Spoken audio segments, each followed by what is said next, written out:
Hello student, स्वागत है आपका आईसीटी वर्चुअल क्लासेस में। मैं हूं कविता, आपकी साइंस टीचर। उम्मीद करती हूं आप सभी अच्छे होंगे और स्वस्थ होंगे। क्लास आज हम यहां पर डिस्कस करने वाले हैं नई यूनिट और नई यूनिट का नया चैप्टर। तो इससे प्रीवियस जो आपकी यूनिट थी उसमें आपने सेल के बारे में बात की। आपने सेल का जो सेल चैप्टर था वो पढ़ा, सेल साइकिल आपने यहाँ पर पढ़ी है, सेल का डिवीजन आपने यहाँ पर देखा है। तो इसके बाद जो आपकी नेक्स्ट यूनिट आती है जो कि है ह्यूमन फिजियोलॉजी। हम ह्यूमन फिजियोलॉजी वाली जो यूनिट है उसे ले रहे हैं यहाँ पे। प्लांट फिजियोलॉजी भी आती है आपके, और अगर हम बात करें कि ह्यूमन, तो अभी हमने जो ह्यूमन फिजियोलॉजी है उसके बारे में हमने बात की है, जिसमें हम बात करेंगे यहाँ पर डाइजेशन एंड एब्जॉर्प्शन की। तो यहाँ पर हम देख रहे हैं डाइजेशन और एब्जॉर्प्शन जो हमारा चैप्टर होगा, जिसमें सिंपल सी चीज़ें कि हम डाइजेशन के बारे में बात करेंगे, डाइजेशन कैसे होता है, एब्जॉर्प्शन कैसे होता है।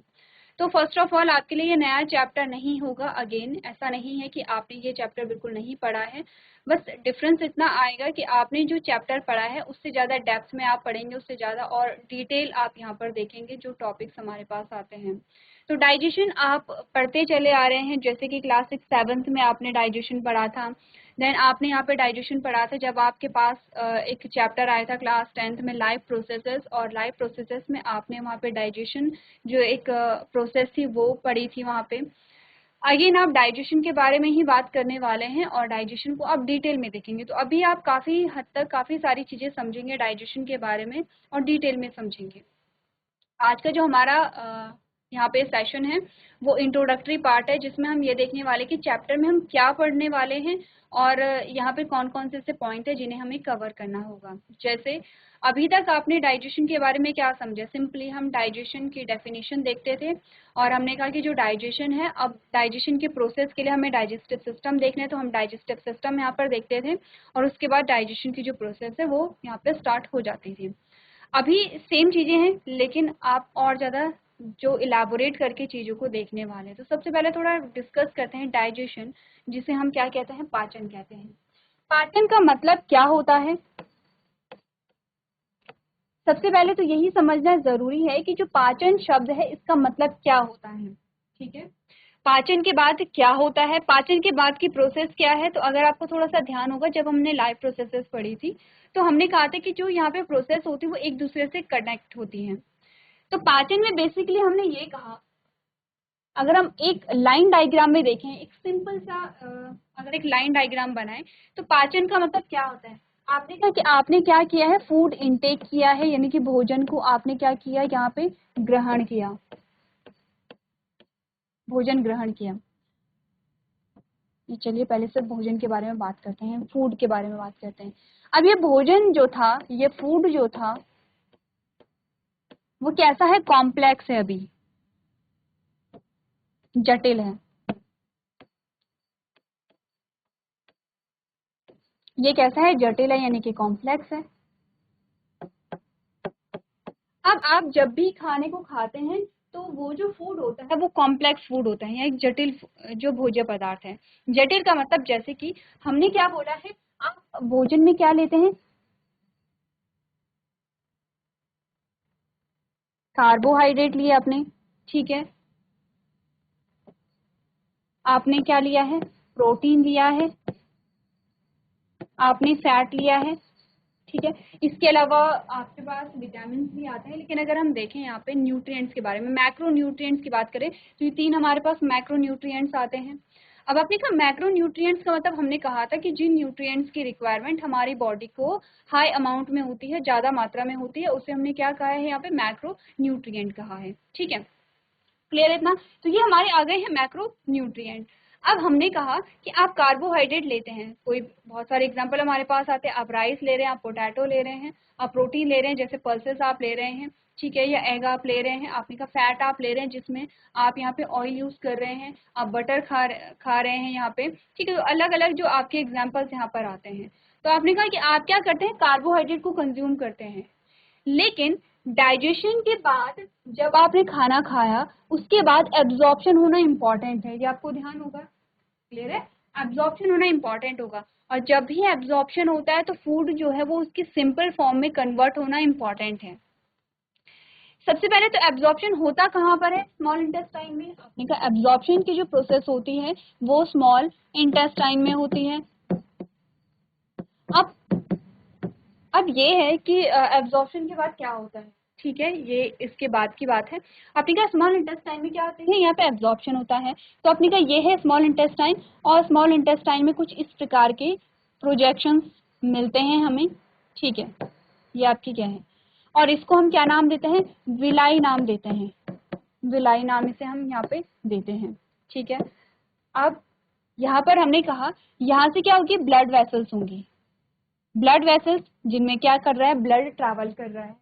आपने कहा स्मॉल इंटेस्टाइन में यहाँ पर क्या होगा? डाइजेस्टेड फूड होता है। ये डाइजेस्टेड फूड है और ये यहाँ एब्जॉर्ब होगा। एब्जॉर्ब का मतलब समझते हैं? अवशोषित करना, किसी चीज को सोखना, किसी चीज को अंदर लेना, ठीक है। तो आपने कहा एब्जॉर्प्शन और एड्सॉर्प्शन दो अलग अलग टर्म है, ये चीजें आपको ध्यान रखनी है। जब आप केमिस्ट्री पढ़ेंगे तो आपके पास एब्जॉर्प्शन और एड्सॉर्प्शन दो डिफरेंट टर्म्स आते हैं। क्लियर है? एक बार आप लोग सर्च करके लेके आएंगे कि एब्जॉर्प्शन और एड्सॉर्प्शन में क्या डिफरेंस यहाँ पर होता है। सिर्फ एक यहाँ पे एक इनिशियल का ही डिफरेंस है अगर हम स्पेलिंग की बात करें, लेकिन प्रोसेस की बात करें तो प्रोसेस में क्या है? डिफरेंस आता है। अब हमने कहा कि क्या है, ये है डाइजेस्टेड फूड और ये क्या करेगा? एब्जॉर्ब करेगा। एब्जॉर्ब का मतलब होता है किसी चीज को अंदर लेना, अंदर सोखना। जैसे कि आपने देखा होगा आप स्पंज जो आप यूज करते हैं, जैसे आपको ध्यान होगा कि इंक का यूज भी किया जाता है। अभी तो आपके पास इंक पेन रहते हैं, लेकिन जैसे कि चलो ठीक है, आप इंक पेन अभी यूज करते हैं, आप अलग से इंक लेकर के नहीं आते हैं। पहले के टाइम में क्या होता था, जब आप अपने पेरेंट्स से पूछेंगे तो उनके टाइम पे जो इंक है वो अलग से बॉटल में होती थी और पेन के अंदर उस इंक को डालना पड़ता था। इन केस अगर इंक अगर गिर गई है तो आप वो जो स्पंज था उससे वो साफ कर देते थे। घर का एग्जाम्पल ले लेते हैं, या फिर आपने कहा कि जैसे घर में कुछ पानी गिर जाता है तो वहां पर आप क्या करेंगे? अगर स्पंज को रखते तो स्पंज क्या कर देता? पानी को एब्जॉर्ब करेगा, सोख देता है, अपने अंदर ले लेता है। तो वही एब्जॉर्प्शन की प्रोसेस आपने कहा यहाँ पर होगी कि ये डाइजेस्टेड फूड जो है ये एब्जॉर्ब होकर के कहाँ चला जाता है? ब्लड वेसल्स के अंदर ब्लड में चला जाता है। ये तो है एब्जॉर्प्शन। अब इस एब्जॉर्प्शन के लिए जो कॉम्प्लेक्स फूड मटेरियल है उसे सिंपल फूड मटेरियल में कन्वर्ट होना पड़ेगा। यानी कि जो जटिल भोजन है आपका वो सरल भोजन में परिवर्तित होना पड़ेगा उसे, और तब जाकर के यहाँ पे क्या होगा? एब्जॉर्प्शन की प्रोसेस होगी। एक्चुअली में अगर हम डाइजेशन को देखें तो डाइजेशन का मतलब क्या होता है कि जो जटिल भोज्य पदार्थ है वो, यानी कि जो जटिल जो भोजन है जो जटिल है वो कैसा होगा? सिंपल फूड, यानी कि सरल भोजन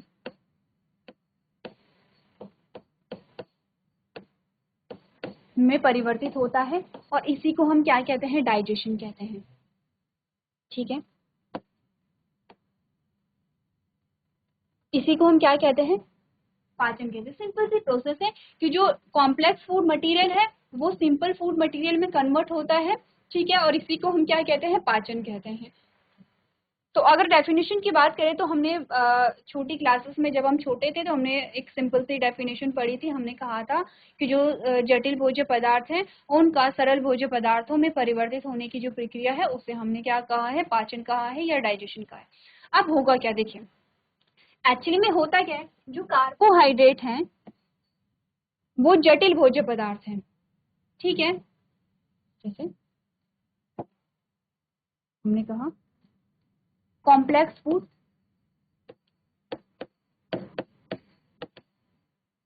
और सिंपल फूड और simple form, simple form of food, ठीक है। यानी कि ये जटिल भोज्य भोजन है, और यहाँ पर इस कॉलम में क्या आएंगे? उस भोजन के, उसी भोजन के सरल रूप यहाँ पर आएंगे, ठीक है। तो हमने कहा कॉम्प्लेक्स फूड में हमारे पास आते कार्बोहाइड्रेट,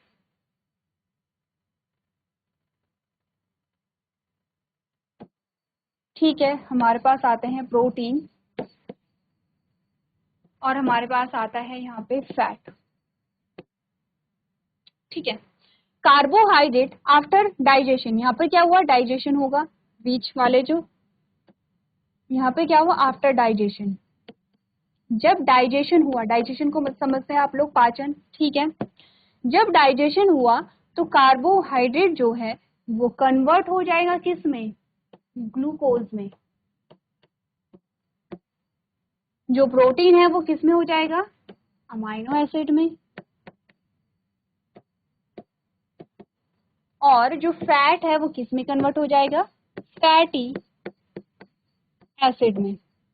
इन शॉर्ट आपको यही कहानी पढ़नी है पूरे डाइजेशन में, ठीक है, कि ये जो कॉम्प्लेक्स फूड है ये सिंपल फॉर्म में कैसे कन्वर्ट होते हैं, यही आपका क्या आएगा यहाँ पे? डाइजेशन आएगा। यही आपका डाइजेशन कहलाता है और पूरे चैप्टर में हमें यही चीजें पढ़नी है। तो जितनी सिंपल ये चीजें हैं, हमने सिंपल यहाँ पे लिखा, हमने कहा जो कार्बोहाइड्रेट है वो ग्लूकोज में कन्वर्ट हो गया। एक्चुअली में ये इतना इजी नहीं होगा, जो प्रोसेस होती है वो कॉम्प्लेक्स होती है। यहाँ पे बहुत सारे क्या होंगे? डाइजेस्टिव एंजाइम्स इंक्लूड होंगे। क्या होते हैं यहाँ पे? डाइजेस्टिव जूस की बात करेंगे हम, डाइजेस्टिव जूस, ठीक है।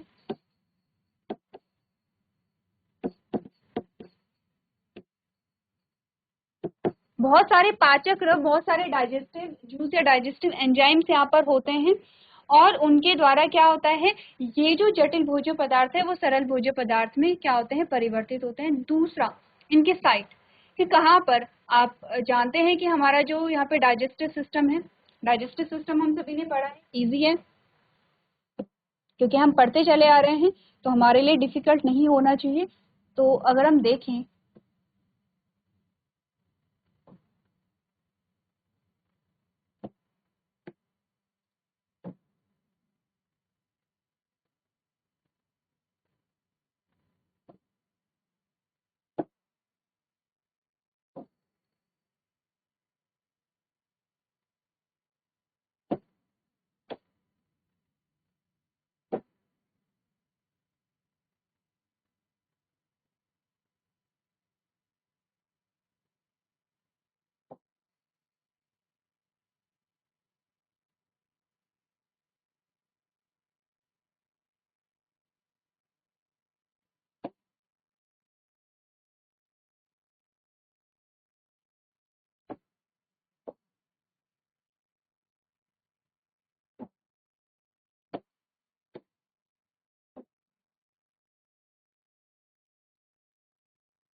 ये डाइजेस्टिव सिस्टम हम बहुत छोटी क्लासेस से डिस्कस करते चले आ रहे हैं, ठीक है। हमारे क्या है यहाँ पर, आपका क्या होगा? एंट्री क्या है यहाँ पे?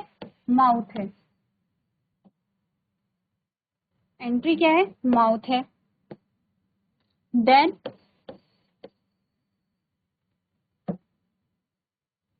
इसोफेगस या फूड पाइप, ठीक है। देन स्टमक यानी कि आपका आमाशय।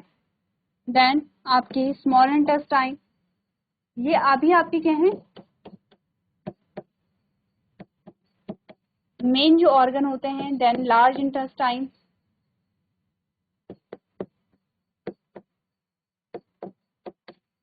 ग्लैंड्स की अगर बात करें तो ये आपका आता है पैनक्रियाज और ये आपका आता है लिवर। तो ये तो बेसिक सा डायग्राम है जो हम बचपन से पढ़ते चले आ रहे हैं। हमने क्या बात की है? हमने कहा सबसे पहले तो हमें ये है कि यहाँ पर हमें चीजें क्या क्या पढ़नी है। कार्बोहाइड्रेट से ग्लूकोज कैसे बना, या प्रोटीन से आपने कहा अमाइनो एसिड कैसे बना, या फैट से फैटी एसिड कैसे बना है। हमने कहा सबसे पहले तो हमें ये देखना है यहाँ पे एक्ट कौन कौन से डाइजेस्टिव जूस कर रहे हैं, क्या ऐसी प्रोसेस हो रही है, कौन कौन से डाइजेस्टिव जूस इंक्लूड है। दूसरा हमें क्या देखना है कि कौन से ऑर्गन में क्या प्रोसेस हो रही है, आपके माउथ में क्या हो रहा है, ठीक है। पीएच कितना है यहाँ पे, कौन कौन से एंजाइम्स यहाँ पे काम कर रहे हैं, ठीक है। दूसरा इसोफिगस में क्या हो रहा है, आपके स्टमक में क्या हो रहा है, स्मॉल इंटेस्टाइन में क्या हो रहा है, लार्ज इंटेस्टाइन में क्या हो रहा है, आपके लिवर और पैनक्रियास का क्या काम है। इसके अलावा आपके पास और जो ऑर्गन आते हैं जैसे कि आपकी टीथ है, जैसे कि आपकी टंग है, जैसे कि आपकी क्या है स्लाइवरी ग्लैंड है, जिससे क्या निकलता है, स्लाइवा निकलता है। या आपके जो अदर जो ऑर्गन्स आते हैं इनका क्या काम है। तो हमें ये देखने की किस ऑर्गन में क्या चीजें हो रही हैं और वहां पे कौन सा डाइजेस्टिव एंजाइम जो है वो वर्क कर रहा है। इतनी चीजें अगर आप देख रहे हैं तो ये तो बेसिक सी चीजें हैं कि हम क्या क्या चीजें समझने वाले, हमें चैप्टर में क्या यहाँ पर पढ़ना है, ठीक है। इतनी बातें क्लियर है।